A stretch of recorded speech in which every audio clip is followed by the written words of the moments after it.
प्रतिक्रिया देण्यासाठी राष्ट्रवादी शरदचंद्र पवार पक्षाच्या विद्या चव्हाण या आपल्यासोबत जोडल्या गेल्या आहेत. त्यांची प्रतिक्रिया आपण घेऊयात.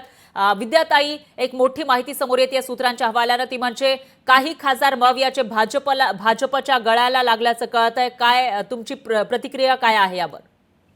नाही, या सगळ्या अफवा आहेत, याच्यामध्ये काही अर्थ नाहीये. कारण मला असं वाटत नाही 1 आणि 2 खासदार असे जाऊ नाही शकत आणि एकदम 6 आणि 7 जर केले तर ते फोडता येणं एवढं सोपं नाहीये. कारण जे पक्षाशी एकनिष्ठ आहे असे लोक आता खासदार म्हणून निवडून गेलेले आहेत आणि ते मावियाच्या याच्यावरच निवडून गेलेले आहेत. ते काही भाजपच्या याच्यावर गेलेले नाहीयेत. त्यामुळे असं काही होईल असं मला वाटत नाही. परंतु मागे जो आमचा अनुभव आहे की 50-50 खोके देऊन 50-50 कोटीला आमदारांना पळवलं होतं, ते टेक्निक यांना जमलेलं आहे. ईव्हीएमचं टेक्निक यांना जमलेलं आहे.